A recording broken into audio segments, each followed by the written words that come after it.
রূপে আদির ঘনিষ্ঠ হলো মোহনা। শুভ কি আদৌ পারবে এই মোহনার মুখোশ টেনে খুলতে?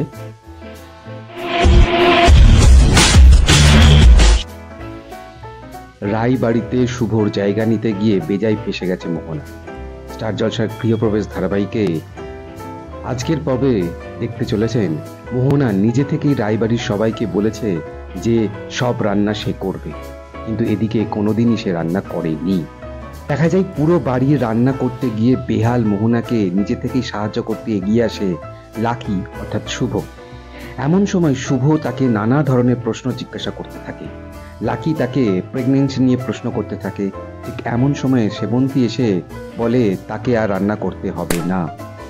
এই শুনে মহানন্দে রান্নার সব কাজ ছেড়ে দেয় মোহনা আর খুশি খুশি ঘরে চলে যায়।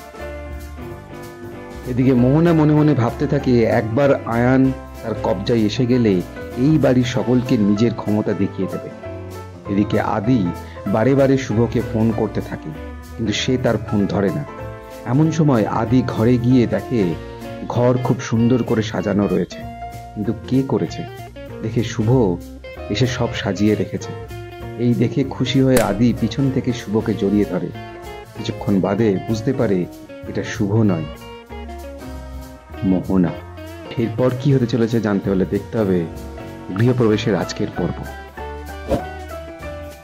বাংলা ধারাবাহিকের সমস্ত রকম আপডেট পেতে আমাদের এই চ্যানেলটি শেয়ার করুন, লাইক করুন এবং সাবস্ক্রাইব করুন।